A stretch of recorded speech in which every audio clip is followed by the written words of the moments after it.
plays a lot into the mechanics of how quickly it takes for them to raise their orbit. In this case, it'll be a little bit longer than that 6-hour one that you might be used to seeing. Recently.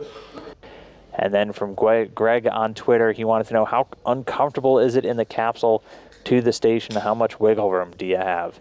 It's not a whole lot of room, as there are 3 of them in there, and they are strapped into those seats, and it's meant to keep you very immobile, mostly for the landing operations, just to keep you extra safe as you touch down in Kazakhstan. So not the most comfortable space in the world, but with spacecraft, it's all about saving weight and keeping things as small as possible. But the Soyuz, a very robust, a very effective vehicle for delivering astronauts to and from the International Space Station. And I think the price of spending 6 months in gravity is definitely worth a little bit of cramped environments on the ride uphill. So again, if you want to ask any questions on social media, use that hashtag #AskNASA. Connect, follow, and share, and we will do our best to get to a couple of more of those as we count down to launch. Currently 20 minutes, 30 seconds, and counting.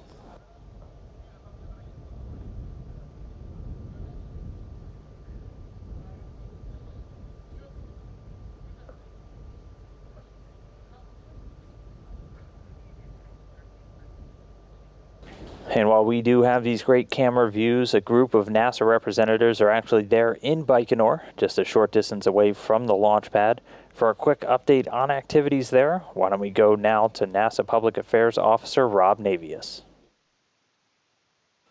Dan, I think it would be an understatement to say it's an Arctic kind of day here in the Central Asian desert. Temperatures hovering in the teens as we shiver our way toward launch time. To put it succinctly, it is bitterly cold here. This final launch of the year features officials from NASA, Roscosmos, and the Japan Aerospace Exploration Agency. The NASA represented as usual by Bill Gerstenmaier, the Associate Administrator for Exploration, and ISS Program Manager Kirk Shireman. This launch comes just 3 days after Soyuz landing operations took place 250 miles northeast of here that resulted in a homecoming for Randy Bresnik, Paulo Nespoli, and Sergei Rosansky. Now a new crew with a veteran Soyuz commander and 2 first-time flyers are set to replace them in this final liftoff of the year from Yuri Gagarin's launch pad. After launch, we'll try to thaw out and fly back to Moscow, where we'll anchor docking and hatch opening coverage in the wee hours U.S. time Tuesday morning. That's it for now from the Baikonur Cosmodrome in Kazakhstan. Now back to you at Mission Control in Houston. And thank you, Rob. Eloquent as usual. I can almost feel the cold myself from that description there. But again, Rob Navius, NASA Public Affairs Officer, and the various NASA officials, along with folks from Roscosmos and the Japan Aerospace Exploration Agency, just a little under a mile away from that launch pad, getting ready to watch these 3 crew members rocket off the face of the planet and make their way onto the International Space Station.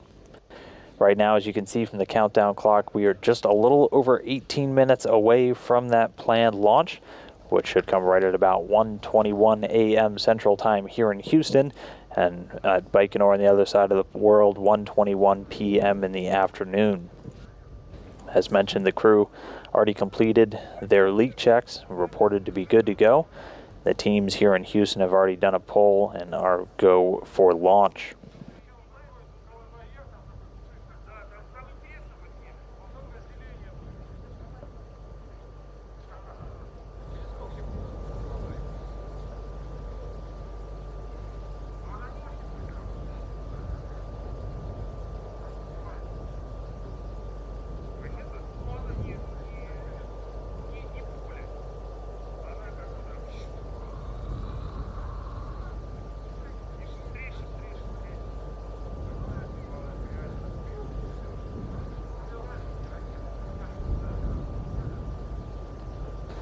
And again, as we're just about 17 minutes away from launch, it's been a very busy week for traffic with the International Space Station.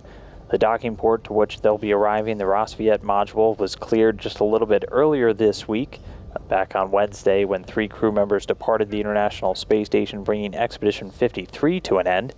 NASA astronaut Randy Bresnik, along with ESA astronaut Paolo Nespoli and Russian cosmonaut Sergei Ryazanskiy, landed in Kazakhstan after spending just under 139 days on board the orbiting laboratory. And again, at the time of their undocking, Expedition 54 officially began, with the 3 crew members who are still on board, currently awaiting their 3 newest crewmates to arrive in just 2 days from this launch. Right now on board, Russian cosmonaut Alexander Mazurkin, who's going to be the commander for Expedition 54, who's a second-time flyer on board the space station. And he's joined right now by 2 NASA astronauts, Mark Vande Hei, a first-time flyer and the 228th individual to visit the International Space Station, and Joe Acaba, a NASA astronaut, making his 3rd flight and his 2nd long-duration stay. Again, Joe Acaba, a late addition to the crew. Those 3 have been on board since mid-September, when they also launched from the Baikonur Cosmodrome in Kazakhstan and were able to dock in just a 6-hour trek later. You can see all of their various social media accounts right here on your screen. Highly encourage you to follow them during their mission, as they are sharing a pretty much daily dose of space with a lot of incredible pictures, videos, and other tastes of life on board the International Space Station, where you can see the various science experiments that, again, they're working on every single day. And also, as always, those gorgeous views of planet Earth from just about 260 statute miles above.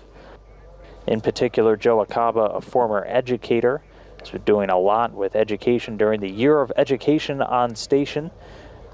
He's going to be teaching a bit of science class along with his fellow crew members through something called STEMonstrations, doing different science lessons using the microgravity environment to make things a little bit more interesting, as living in that microgravity tends to do.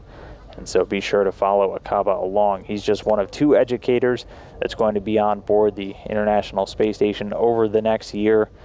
Throughout the second half of 2018, NASA astronaut Ricky Arnold, who's scheduled to launch in March, will also be on board, bringing that Year of Education on station all the way to next September, when it will be complete. For now, though, 14 minutes, 20 seconds and counting away from launch. You can see a clear sky there, but definitely some frigid temperatures, as we just heard from NASA Public Affairs Officer Rob Navius. The same was the case for the landing earlier this week, when the 3 crew members returned to sub-zero temperatures with the wind chill, so things a little bit warmer, if you could consider it warmer there in Baikonur for the launch today, but no impediments to the rocket itself. The hardy Soyuz spacecraft on top of the Soyuz rocket fueled up and ready to go in under 14 minutes from now. The teams haven't tracked any issues with the rocket throughout the day. The crew reported to be good on board, actually getting piped into the Soyuz spacecraft from the launch controllers there at the blockhouse in Baikonur. Again, the rocket automated on its ascent uphill, everything monitored by the blockhouse there in Baikonur, and all of that then relayed to the flight control team in Koryov, just outside of Moscow, at the Russian Mission Control Center. They'll take over control of the mission once the spacecraft separates from the 3rd stage, which happens at about 8 minutes and 45 seconds into the flight.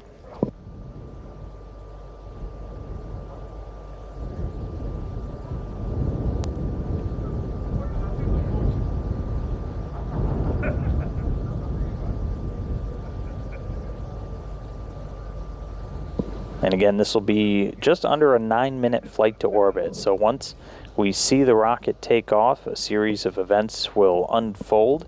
That first stage, so the 4 strap-on boosters and the core engine firing for the first minute and 58 seconds. After that shuts down, those 4 strap-on boosters drop away. Just before that, the launch escape tower, and then the shroud jettisons shortly after that. The second stage, which is that core stage, burning during the first and continuing as the second stage, will shut down after about 4 minutes and 47 seconds into the flight. The third stage actually igniting, doing a hot staging technique coming online and then continuing to burn until about 8 minutes and 45 seconds. And then the third stage will shut down, drop away, and the spacecraft will be in orbit. That preliminary orbital insertion coming at about 8 minutes 49 seconds post-launch. And again, it'll be a 2-day flight for these crew members as they gradually raise their orbit. After they'll complete 34.5 revolutions around planet Earth as they chase down the International Space Station, ultimately docking on Tuesday, at which point they'll bring Expedition 54 back up to a full 6-person contingent.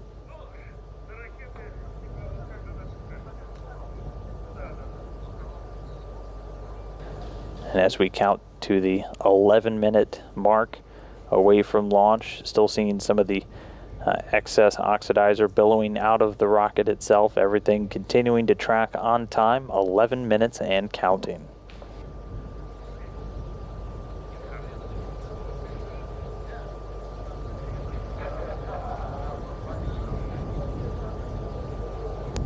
And meanwhile, here in Mission Control Houston, the team's tracking 2 vehicles right now as they're getting ready to watch the Soyuz launch, but also on the more immediate horizon for them, the SpaceX Dragon spacecraft is getting close to making its final approach to the International Space Station. The vehicle, which is packed a little over 4,800 pounds of supplies and science experiments for the Expedition 54 crew, is set to arrive just a couple of hours after launch. And so for those of you who are going to be staying up all night with us, we'll actually be bringing you live coverage of SpaceX Rendezvous and Capture, coming at 3:30 a.m. Central Time, 4:30 a.m. Eastern. Vehicle scheduled to arrive and park about 10 meters away from the station and get captured by the waiting Expedition 54 astronauts at approximately 5 a.m. Central Time, 6 a.m. Eastern.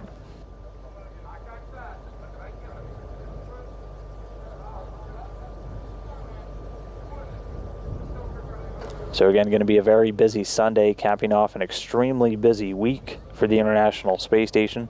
A lot of flurry of activity to close out the year for the orbiting laboratory. But everything right now here in the room, spread out, looking at Dragon, obviously, as it continues making its way to the station. But also all eyes out on the Baikonur Cosmodrome with the Soyuz spacecraft, with Scott Tingle, Norishige Kanai, and Anton Shkaplerov strapped in, and just a little over 9 minutes away from launch.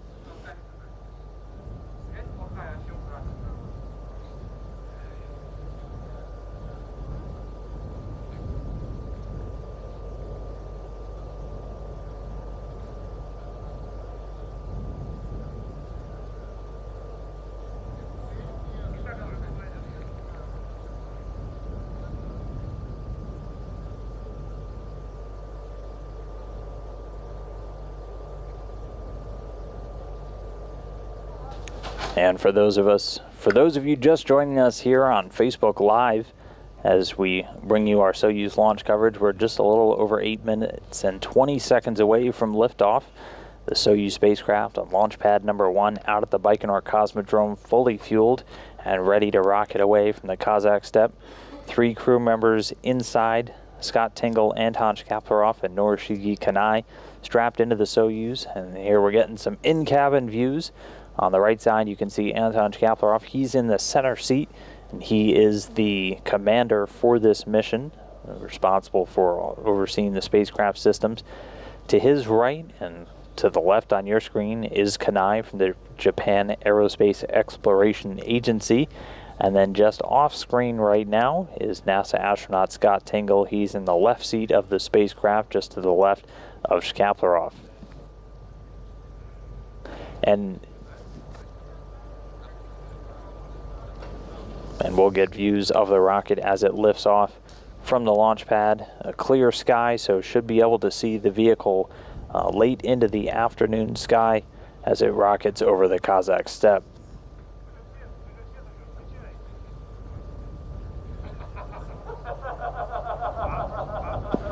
So at this point, the first and second stage engines are ready for launch, and telemetry has been received from the rocket. indicating that all the primary and backup systems are ready for launch. As we are under 7 minutes away, pre-launch operations are about to wrap up. We should start hearing some voice calls from out there in Baikonur as we hear things like the launch key getting inserted, the various propellant tanks getting pressurized for launch.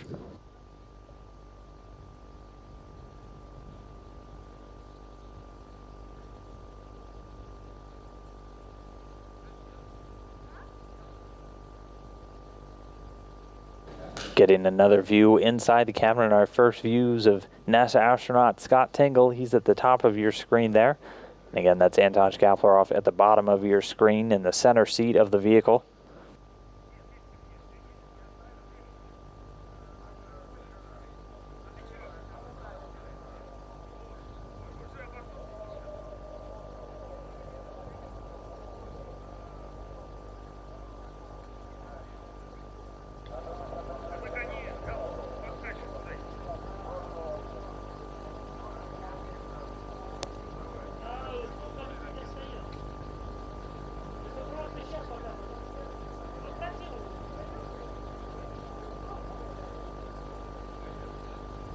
And 5 minutes, 40 seconds away from launch, getting reports, all systems go, everything ready. Things going to start picking up a lot now. So in the words that Scott Tingle passed along to us, as it's often said on aircraft carriers where he cut his teeth as a Navy pilot, it's time to get busy, chop chop, hubba bubba, as he put it.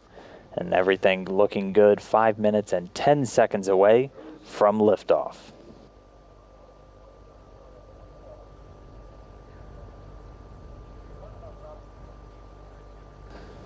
And we just got confirmation the launch key has been inserted in the launch bunker. Yes, it's an actual key, and it's used to transition the launch sequence into its automatic mode. 4 minutes, 49 seconds and counting away from liftoff.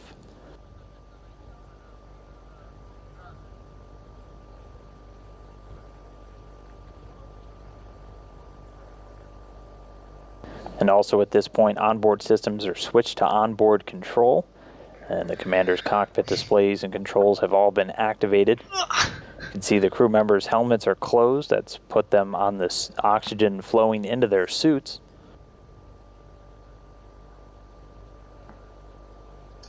Four minutes, 15 seconds and counting.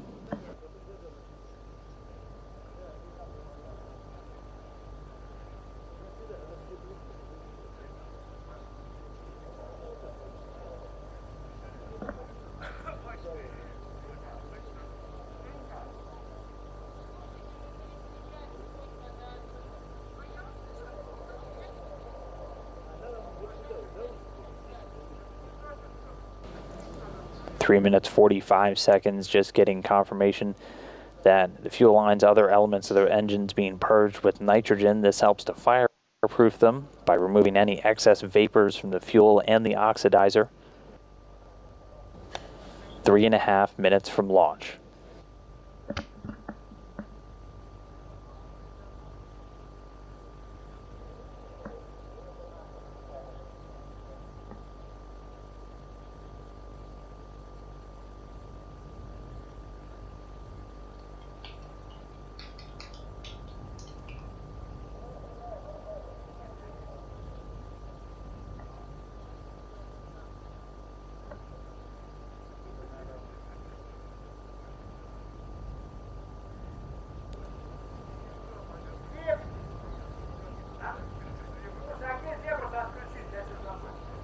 Спереди.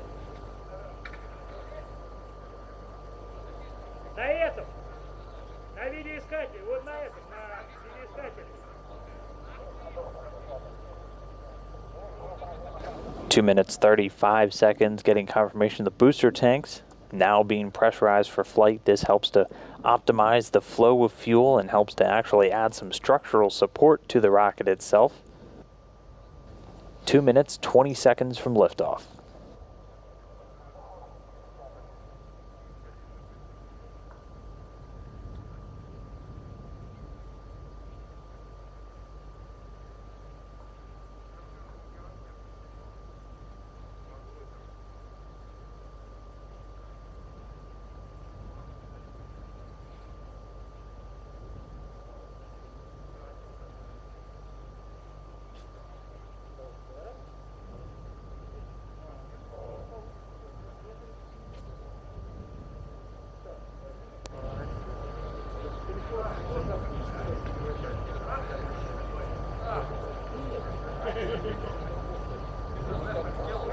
Общаемся!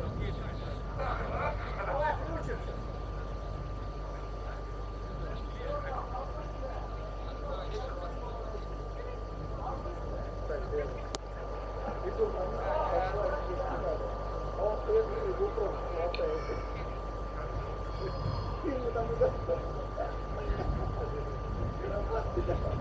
1 minute, 10 seconds away from liftoff. Everything's still looking good. The Soyuz about to go on internal power.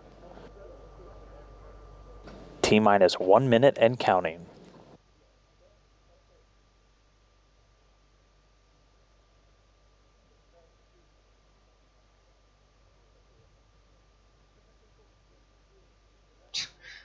Russia. Oh, umbilicals. The first umbilical tower separating from the booster. Second. Come on. Should be just seconds before. We are under 30 seconds.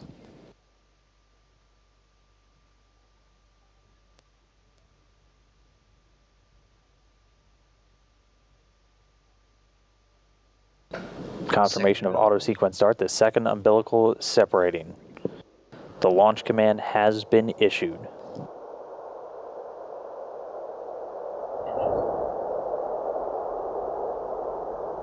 And with that, we see the fires lit, the engines start to roar, and lift off. Scott Tingle, Anton Shkaplerov, and Norishiki Kanai on their way to the International Space Station.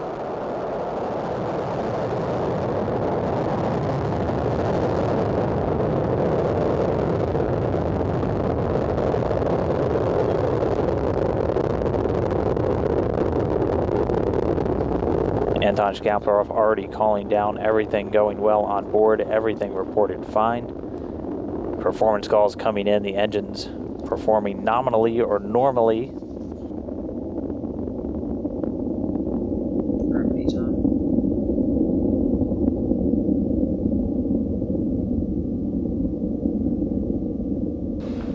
Getting good first stage performance, the Soyuz delivering 930,000 pounds of thrust from those 4 boosters in that single core engine.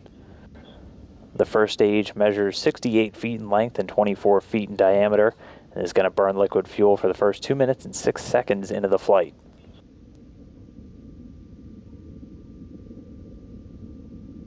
Should be coming up on max Q pretty soon. Still getting good performance calls. The crew feeling good as they light up the sky over there in Baikonur.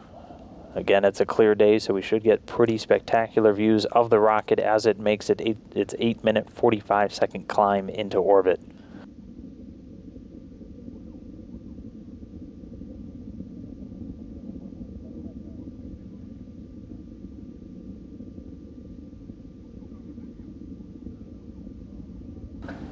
Already more than 1 minute 45 seconds into the flight. Everything's still going well with the rocket.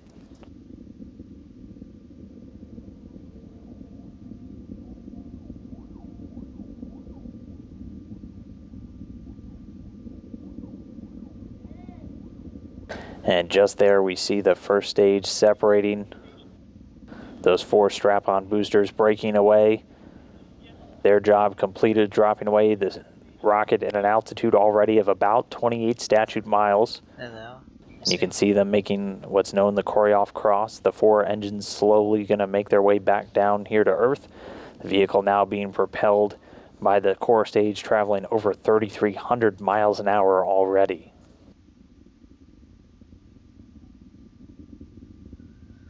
Gotta say, Roscosmos does a better job with this stream. I should have watched it with Roscosmos. The stream's way better. I don't seem to be under too much intensive G. I'm getting confirmation that the shroud has been jettisoned. The rocket is about 48 miles in height already. Also getting views still inside the cabin. You can see a quick wave.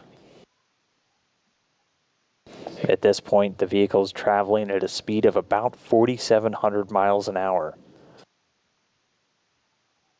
And again, the second stage, that core stage performing as expected. It measures 56 feet in length, 13.5 feet in diameter with that single engine and 4 fuel chambers, getting a wave and a thumbs up from Norishige Kanai there.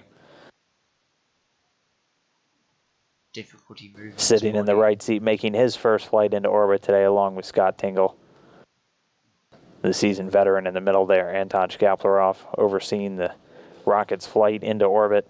Again, under that second stage right now, we're already 3 minutes and 50 seconds since the liftoff.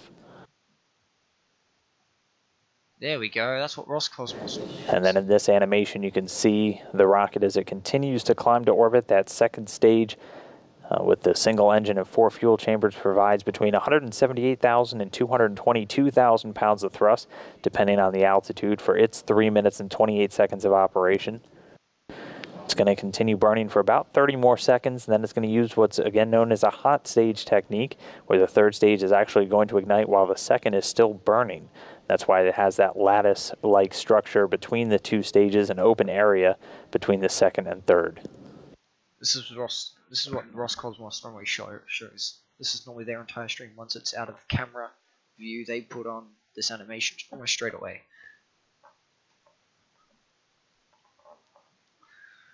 What are we at? 6 seconds until 4, 3, 2, 1 on stage. And now standing by for that hot staging and the separation of the second stage. Shroud clear, good. And the visiting vehicle officer confirming the second stage has separated, confirmed. The booster separating at an altitude of about 105 miles. It's now being propelled by the single engine of the third stage, that providing 67,000 pounds of thrust, and it's going to burn for another 4 minutes and 2 seconds. That's going to put them into their preliminary orbit. So this is the third and final stage of this flight. Getting great views inside the cabin, seeing Scott Tingle and Anton Shkaplerov. Everything going great so far. In that cabin view, you can see dangling from the top that it's a stuffed animal. That is a dog that was from Anton Shkaplerov's daughter, and that's going to be our zero-G indicator. So once their flight is complete, you'll actually see that start to float along, possibly with some of the papers in the cabin. That's how they know they've made it into their preliminary orbit. Getting good reports from the crew, everyone feeling great. 6 minutes into the flight. It's 170 seconds till next stage. The solar panels should be unfolding sometime soon, once we're no longer under acceleration. What's our height? 189 kilometers. Not sure which one of those two it is, but we're under 4,857 meters per second. So we're 6.5 minutes so far into the flight. Everything going great. The first and second stages of the rocket performing without any issues before dropping away. Now being propelled by the third stage. Still getting reports, all the control systems on the vehicle operating nominally or normally.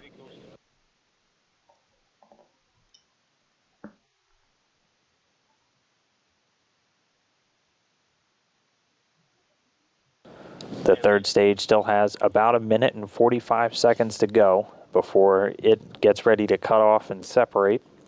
And once that third stage delivers the Soyuz into orbit, a number of pre-programmed commands will be executed to prepare the Soyuz for flying around in low Earth orbit. And that'll include deploying the solar arrays and a number of navigational antennas on the top of the vehicle.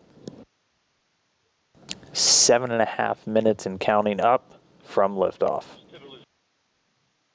At this point, the vehicle traveling at a velocity of almost 13,500 miles an hour.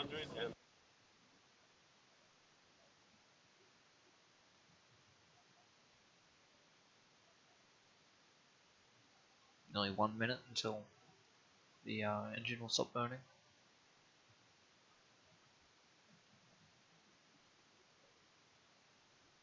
Doesn't look like they're under too aggressive acceleration at the moment, but it's hard to tell.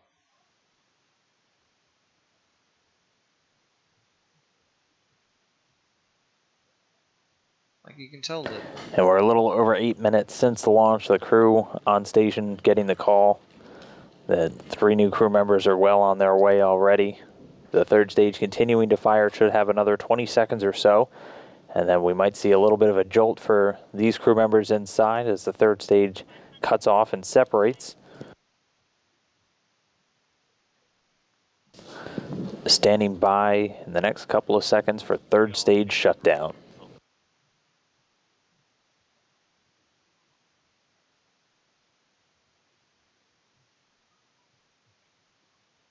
Come on, stream. Come on, Russia. You can do it.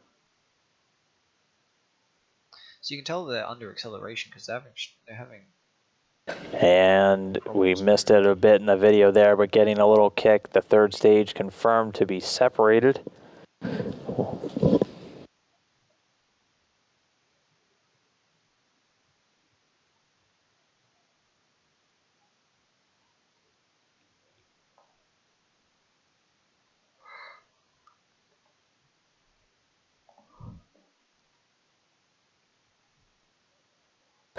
And good news from the visiting vehicle officer, all of the antennas and the solar arrays deployed successfully. So confirmation of spacecraft separation coming at an altitude of about 126 or 125 statute miles. The third stage does an avoidance maneuver by opening a valve on its liquid oxygen tank and drops away back down towards the Earth.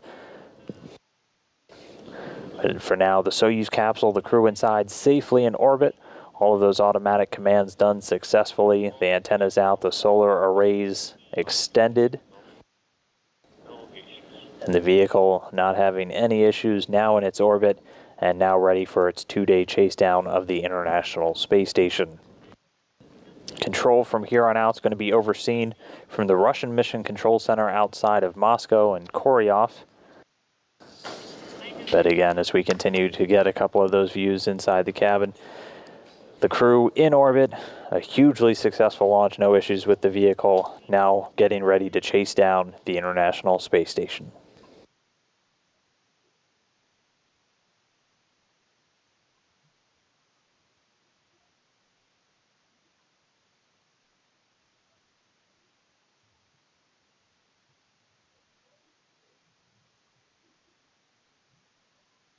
Okay. I think that's it.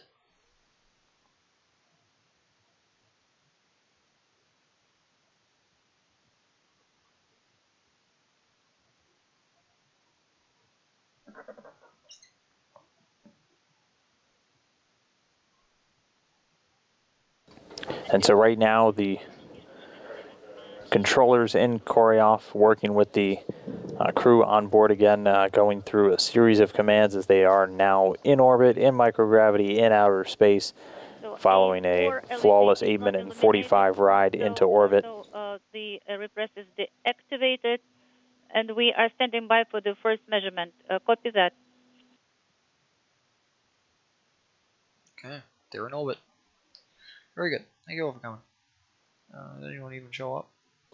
And the crew already doing some tests on that core system that they're going to use to automatically dock with